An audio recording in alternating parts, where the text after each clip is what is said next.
Hello বন্ধু, পিঙ্কি রান্নাঘরে জানাই তোমাকে স্বাগত।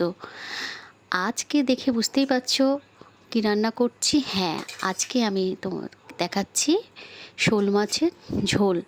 শোল মাছের ঝোল করতে জানো, নতুন কিছু না।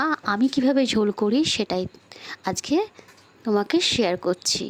প্রথমেই শোল মাছগুলোকে এইভাবে ভেজে নেব, একটু কড়া কড়া করে ভাজবো। খুব বেশি কড়া করলে কিন্তু কাট কাট খেতে লাগে।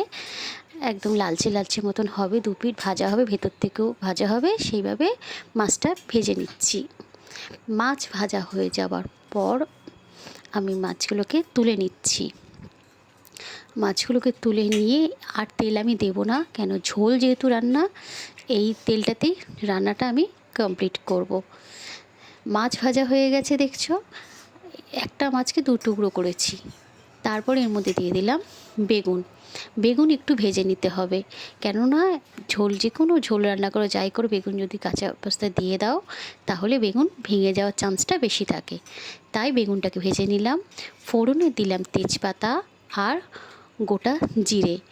এরপরে কিছু কেটে রেখেছিলাম আলু, অল্প একটু সিদ্ধ করে রেখেছিলাম আলুটাকে নুন দিয়ে। তারপরে আলু জল ঝরিয়ে আলুটাকে এইভাবে ভেজে নিচ্ছি।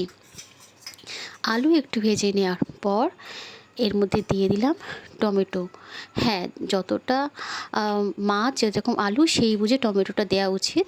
আমি সেই আন্দাজে টমেটো দিয়েছি। দিয়ে দিলাম পরিমাণ মতন আদা বাটা, ধনে জিরে গুঁড়ো, হলুদ, আর দিচ্ছি লঙ্কার গুঁড়ো। কাশ্মীরি লঙ্কার গুঁড়ো আমি ইউজ করেছি। আর পরিমাণ মতন এতে দেওয়া হয়েছে নুন। আর ব্যালেন্স রাখার জন্য একটু দিলাম চিনি, কেন টমেটো যেহেতু দিয়েছি তার জন্য একটু চিনি দরকার লাগে। এবার এই মশলাটাকে আমি কষিয়ে নেব। যতক্ষণ না তেল ছাড়ছে ততক্ষণ এটাকে এইভাবে কষাতে হবে। টমেটোটাও গলে গলে আসবে, দেখবে টমেটোও গলে গেছে আর মশলাটা দিয়ে এটা তেল ছেড়ে গেছে। দেখো, মশলাটা দিয়ে তেল ছেড়ে গেছে। এইবার এর মধ্যে আমি দিয়ে দেবো পরিমাণ মতন জল। ঝোল যে যেরকম খাবে সে সেইভাবেই জলটা দেবে। আমি আন্দাজ করে এর মধ্যে জল দিয়ে দিলাম। তারপরে একটু ফুটতে দেব। ফোটার কিছুক্ষণ পর আমি এর মধ্যে দিয়ে দিলাম বেগুন। যেই বেগুনটা ভেজে রেখেছিলাম, বেগুন এইভাবে এর মধ্যে অনেকে ডাঁটা টাটা দাও, দিতেও পারো, ডাঁটা দিলেও খেতে ভালো লাগে। আমি শুধু বেগুন আর শোল মাছ ভাজাটা দিয়েছিল সেটা দিয়ে দিলাম। আর কিছুক্ষণ রান্নাটাকে এইভাবে করে ফুটতে দেবো। তারপরে রেডি হয়ে যাবে আমার শোল মাছের ঝোল রান্না। তোমার যদি এই রেসিপি ভালো লেগে থাকে প্লিজ আমাকে কিন্তু কমেন্ট করে জানিও। আর কে কে এইভাবে রান্না করো সেটাও কিন্তু জানাতে ভুলো না।